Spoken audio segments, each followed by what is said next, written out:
क्या बोल रहे हैं पापा, मोबाइल देखते हो ना? सुना है ना? हाँ? एक महीना से अरबी कादिसिया में डेरा जमाए बैठे, वो वहाँ आराम से है, मजा करते नहीं हैं देखने और बढ़िया जाते खा भी मोबाइल, रहे आँख हैं, खराब नहीं अपनी है। ताकत बढ़ा रहे हैं ताकि पूरा इराक ये कब से में आ ठीक जाए। है? जब भी मैं तुम्हें पूछ कर देखता हूँ, इतनी बड़ी फौज हंसी पैसेदार बनाकर जो शायद किसी ने न देखी हो, तुम बहाने बनाते हो और देर कर रहे हो। शायद सोच रहे हो ये तो एक मामूली लड़का है, उसको हम यहाँ लेकर आए और उसके बाप दादाओं की गद्दी पर लाकर बिठा दिया। नहीं, मुझे ये सब नहीं चाहिए और जो कुछ भी मेरे पास था मैं उसमें खुश था। लेकिन अब मैं इस मुल्क की गद्दी का असल हकदार हूँ। मेरे पास बड़ी फौज है और मैं आखिरी सांस तक इस मुल्क को किसी के हवाले नहीं करूंगा। तो आप चाहती है लोगों के सामने मैं उनकी इताअत करूं और अकेले ना करूं? उन्होंने से हलाल है मगर कम है, तो हराम की कमाई से कहीं बेहतर होगी। अगर उमर हमें नहीं देख रही है तो अल्लाह तो हमें देख रहा है, जो कभी नहीं सोता। इस जगह को पहचानते हो तुम? कितने अच्छे अमल हैं तुम्हारे। मैंने तुम्हारे बारे में तहकीक की और मालूम हुआ कि तुम्हारी अब तक शादी नहीं हुई। क्या तुम शादी करना चाहोगी? ज़ैनब, ये मेरा बेटा आसिम है और कुमारा है। जब मैंने इससे तुम्हारे बारे में बात की तो इसने रजामंदी दिखाई।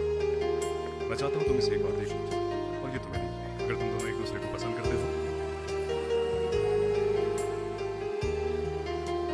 आप तो तब भी इतना नहीं शर्माई थी जब मैंने आपसे थोड़ा हंसी मजाक किया था इस तखर में।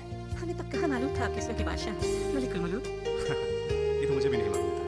हाँ, लेकिन मेरी माँ ने मुझे जरूर बताया था कि मेरे दादा खुसरो परवेज यहाँ के अजीम बादशाह थे और कैसे उन्होंने मुझे मेरे चचा शिरोवे के हाथों से बचाया था। उसने मेरे भाई और बाप का भी कत्ल कर दिया और हर वो मर्द जो मेरे अब्बा की नस्ल से था, उन्होंने हिदायत दी कि मैं ये सच और किसी को कभी न बताऊँ और ये भी कि मुझे काम इंसान बनकर ही रहना चाहिए। और उसके बाद तुम जानती हो क्या हुआ। जब आपको आपकी सल्तनत वापस मिल गई है, नहीं जानता। मेरा मतलब कभी तो मुझे कुछ समझ ही नहीं आता। मैं तो बस एक आम इंसान की तरह था और अब जब मैं देखता हूँ तो शहजादे, सिपह सालार, वजीर, खादिम सब मेरे आगे शादी कर देंगे।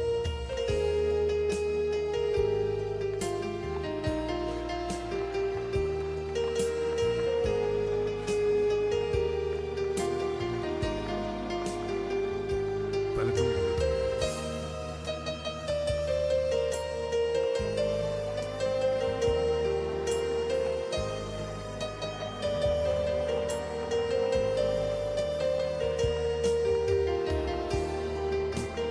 क्या तुम कबूल करती हो? भला कैसे ना करेगी? बेटा तो अमीर मोमिनीन का है, अब से आप इनके निगहबान हैं। देखिए बस थोड़ा शर्मा गई है। इन्हें अमीर और मोमिनीन का बेटा समझकर हामी नहीं भरना।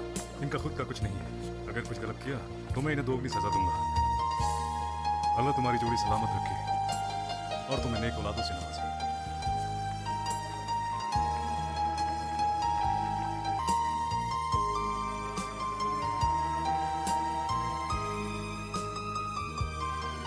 अपने बाप दादाओं की आखिरी निशानी, बस मेरे एक इशारे पर किसी की भी जान ली जा सकती है। किसी को भी आसमान से जमीन पर उतारा जा सकता है और जमीन से आसमान पर पहुंचाया जा सकता है। यहाँ कर ऐसा लगता है जिंदगी मेरे हाथों में है और मौत मेरे इशारों पर चलती है और मेरे अंदर जैसे रूहानी ताकतें दौड़ रही है। ये मेरे बाप दादाओं का तख्त ताज और ये सफेद आलीशान महल, मगर इनसे मुझे खुशी क्यों नहीं मिलती? मैं नहीं जानता। मुझे सही फैसला करने की तौफीक थी। उसका भी नुकसान कर रहे हो। मैं आपको बताऊं, ये मेरी मिल्कियत है या अमीरुल मोमिनीन। मैं इसके साथ जो चाहूं वो करूं, जैसे चाहूं वैसे रखूं। चाहूं तो इजाजत दूं, नहीं तो मना कर दूं। मुझे डर है अगर मैंने इन्हें इजाजत दी तो ये और इसका खानदान इसका फायदा उठा सकता है। अंदर घुसकर मेरी चीजों को बर्बाद कर सकते हैं। वो मेरी जगह है, कोई मुसाफिर खाना तो नहीं। वो जगह तुम्हारी मिल्कियत है, इस बारे में कोई शक नहीं, लेकिन तुम्हारे इनकार की वजह से उसका नुकसान हो रहा है। जैसे तुम उसे उसकी जमीन का फायदा उठाने से रोक रहे हो, इससे तुम्हें कोई फायदा नहीं होने वाला, जबकि इजाजत देने पर दोनों का ही फायदा होगा और किसी को कोई नुकसान नहीं। तो क्या तुम नुकसान को फायदे पर तरजीह देते हो? अल्लाह ने जो भी हमें बख्शा है हम सिर्फ उसी के हकदार हैं। हमें उससे फायदा लेना चाहिए, ना सिर्फ अपने लिए बल्कि दूसरों के लिए। इसीलिए ये दुनिया बनी है। तुम इस बात का ख्याल रखोगे कि ये तुम्हारी जमीन को नुकसान ना पहुंचाए। अगर ऐसा होता है तो मैं सजा दूंगा। क्या इस मामले पर आप दोबारा गौर नहीं करेंगे अमीरुल मोमिनीन? अपने आप से इख्तिलाफ में अल्लाह से खौफ सदा लेना। हम फैसला देते हैं उस पर जो सही लगता है, हम लोगों के दिलों में नहीं झांक सकते।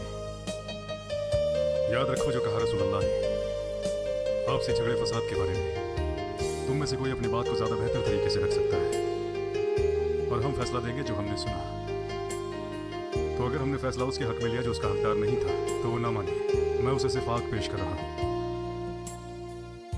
अब अपनी शिकायत बताओ दाहक अपने साथी से पहले। या अमीरुल मोमिनीन, मुरैद में मेरा एक पानी का चश्मा है। मेरे चश्मे और खेत के बीच एक जमीन का टुकड़ा है मोहम्मद इब्ने मसलमा का। तो अगर मैं अपने खेतों को पानी देना चाहता हूँ तो वो पानी मोहम्मद के खेतों से होकर जाएगा।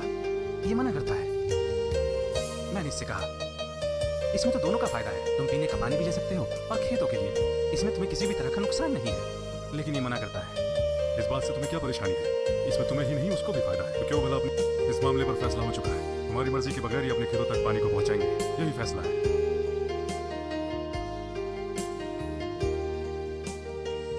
अब आप चाहें। कोई शिकायत है? हाँ अमीरुल मोमिनीन।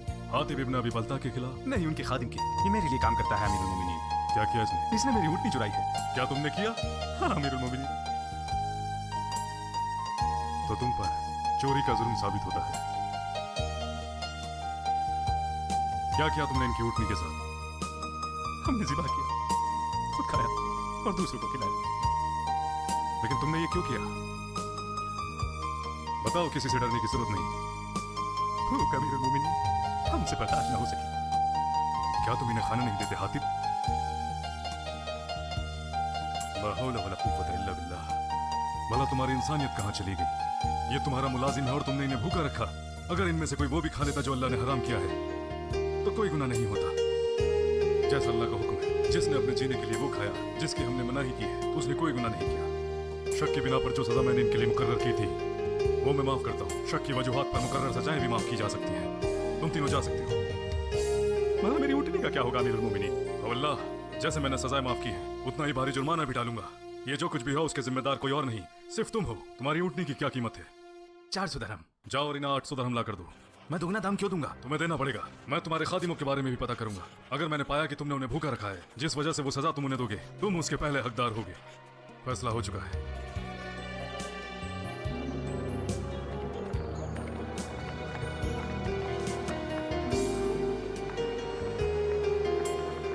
अस्सलामु अला अमीरुल मोमिनीन। वालेकुम अस्सलाम व रहमतुल्लाह। एक सलाह चाहता हूँ। बोलो। जाहिलियत के दिनों में एक दिन मैं अपनी बेटी को जिंदा दफनाने निकला। जब मैंने उस पर मिट्टी डाली, लेकिन मेरे दिल को ये नागवार गुजरा। फिर वो और मैं मुसलमान हो गए। मगर जब वो जवान हुई, उसने एक बड़ा जुर्म कर डाला। तुम्हारा मतलब सीना? फिर उसने खुदकुशी करने की कोशिश की। नशे कर जाने के बाद भी हमने उसे बचा लिया। खिदमत की जब तक वो सेहतमंद न हो। मगर उसने तौबा कर लिया और अमाल भी अच्छे। अल्लाह ने उसके बुरे कामों को अच्छे कामों में बदल दिया। अब कोई उससे शादी करना चाहता है, तो क्या मैं उसे सब कुछ बता दूं? तुम वो बताना चाहते हो जिसे अल्लाह छुपा कर रखना चाहता है कि अगर तुमने किसी को बताया तो वो हाल होगा जो लोगों के लिए मिसाल बन जाएगा। उसका निकाह करो जैसे एक नेक लड़की का होता है। मेरी तकलीफ आपने दूर कर दी अमीरुल मोमिनीन।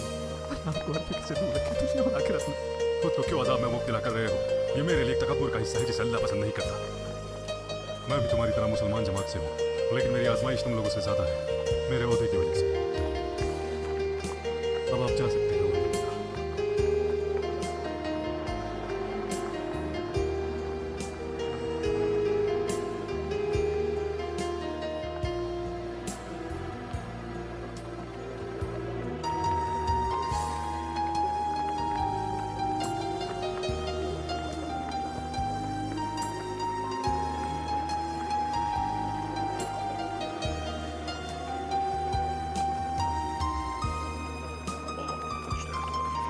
अल्लाह, मैंने अपनी राय के मुताबिक सही फैसला लेने की हर चंद कोशिश की है।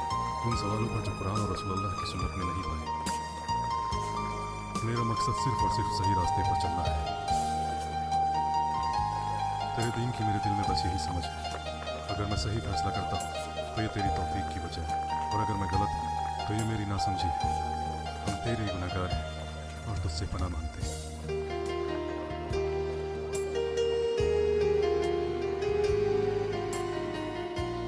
या अबुल हासन, मेरे पास तमाम लोग शिकायतें लेकर आते हैं जिनकी तादाद रसूलुल्लाह के ज़माने में नहीं थी, और जिनके बारे में हमें अल्लाह की किताब में भी हुक्म नहीं मिलता। उस पर फैसला अपनी समझ के मुताबिक और दीन के मुताबिक लोगों का ध्यान रखते हुए करते हैं। अपनी राय के मुताबिक रसूलुल्लाह फैसला लिया करते थे जो अल्लाह उन्हें बताता था, मगर वही का सिलसिला खत्म हो चुका है। तो अगर हम किसी मसले पर राय दें और फैसला करें तो कोई ये ना कहे कि ये अल्लाह का हुक्म है। अगर कोई ये कहता है तो गोया दावा करता है कि अल्लाह ने उसे अपने इल्म और मकसद से आगाह किया है, जबकि बाकियों को नहीं किया। और उसकी राय से मुखालिफत का मतलब अल्लाह से मुखालिफत, और वो तुम्हें वाजिबुल कत्ल समझ लेगा और ये यकीनी तौर पर तबाही का सबब बनेगा। फैसले का अख्तियार सबके पास है। एक सवाल पर लोगों के मुख्तलिफ नजरिए हो सकते हैं, तो जिसका आज एक नजरिया है और उसे पता लगा कि दूसरा नजरिया बेहतर है तो वो पहले वाले को छोड़ देगा। फिर पता चलने पर कि दूसरा बेहतर है वो पहले को छोड़ देगा। मैंने एक मुख्तलिफ मसले पर अपने हिसाब से फैसला लिया था। फिर मैंने किसी को कहते सुना कि अल्लाह का फैसला है और उमर का फैसला है। मैं उसे बड़ी सजा देने वाला था क्योंकि ये सही नहीं है। इन मामलों पर मैं आपकी मदद चाहता हूँ। कुछ फैसले आप लें और कुछ फैसले मैं लेता हूँ। आप इल्म का खजाना है और उम्मत के इमामों में से एक इमाम है। मान लीजिए किसी मसले पर मैंने फैसला दिया और आपने मेरा हुक्म सुना, लेकिन आपकी राय मुत्तफिक है, फिर क्या करेंगे? अगर हुक्म अल्लाह की किताब और नबी की सुन्नत पर हो तो भला इख्तिलाफ क्यों होगा? और आपसे बेहतर इन्हें कौन जानता है? और जो फैसला कुरान और सुन्नत में ना हो उस पर आपसे मशवरा होगा। जहाँ हम बराबर हैं, हर कोई सही नियत से ही फैसला लेता है और मैं किसी ऐसे फैसले को नहीं बदलूंगा जिस पर अबू हसन की राय कायम हो, चाहे मेरा नजरिया मुख्तलिफ क्यों न हो। तो फिर मैं मदद करूंगा या मेरे मोमिनीन। अल्लाह मुझे हमेशा वहाँ रखे जहाँ अबू हसन मौजूद हो। ऐ लोगों, हम कुछ ऐसे मामलात के गवाह का फैसला था। अगर वो सही था तो अल्लाह के फजल से, और अगर गलत फैसला था तो सिर्फ उमर की वजह से। ऐ लोगों, सुन्ना उस सुन्नत को पकड़े रहो जो अल्लाह और उसके नबी ने बताई है। निजी तौर पर लिए गए किसी भी फैसले की बराबरी वैसी नहीं हो सकती।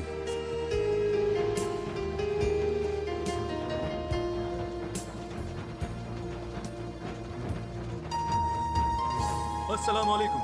वालेकुम अस्सलाम व रहमतुल्लाह। जरूर आपके पास कोई खास खबर है। उम्मीद करता हूँ अच्छी ही हो। मुझे खबर पता चली है कि शहर वजीर का एक बेटा है और वो आज की रात जश्न की तैयारी कर रहा है, जहाँ लोगों के खाने और पीने का भी इंतजाम है। तो क्या हम उनके साथ जश्न मनाएंगे? हाँ, लेकिन अपने तरीके से। पता चला है कि बहुत सा खाना और शराब शहर के पहरेदारों को भी भेजेगा। जब वो खाना और शराब पीकर नशे में झूम रहे होंगे तो यही सही मौका होगा और हमें इसे गंवाना नहीं चाहिए। तुम्हारा मतलब? हाँ, हम आधी रात को हमला करेंगे जब वो बदहवास होंगे और नींद और शराब की वजह से गफलत में होंगे। तब हम किले की दीवारों पर चढ़ जाएंगे इंशाअल्लाह, मशरिक की तरफ से। मगर वो इतना आसान नहीं है। मगर वहाँ कम पहरेदार मौजूद होंगे जैसे हमारे फौजी दस्ते ने बताया। वो अपने किले के दरवाजों और मजबूत दीवारों पर भरोसा करते हैं।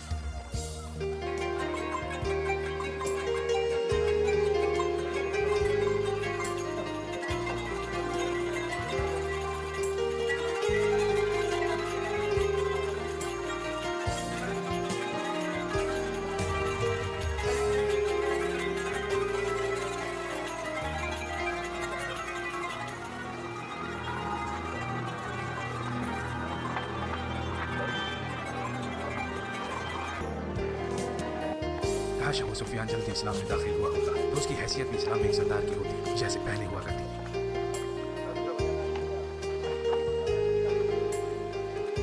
लेकिन अब मेरा बेटा यजीद, इसने वो सब हासिल किया जो मुझे हासिल ना हो सका, और अब मुझे उम्मीद है मेरा बेटा मुआविया अपने बाप का नाम रोशन करेगा। आप कहना क्या चाहते हैं अबू सुफियान? दमिश्क, यही कि मैं टूड़ा वो चला सुहेल और ज्यादा दूर नहीं रह सकता मक्का और मदीना से। और तुम? मैं अभी रुकूंगा। सीरिया में जिहाद खत्म नहीं हुआ है। दमिश्क में तो हमें फतेह हासिल हुई है, मगर न हम आराम करेंगे न फौज को आराम करने देंगे। लोगों बताओ मुझे, क्या मैं ख्वाब में हूँ? क्या ये वही दमिश्क है जहाँ आकर हम तिजारत किया करते थे? मैंने कुछ रोमियों को सुना जो हमारे बारे में बातें किया करते थे, और हम में से जो लोग उनकी जबान समझते थे हमने उनसे सुना ये हमें हकीर जानते हैं, हमें गवार बद्दू समझते थे। हमारी तिजारत से उन्हें फायदा होता, इसीलिए हमें दाखिला देते थे। और देखो आज हम इस मुल्क के बादशाह हैं।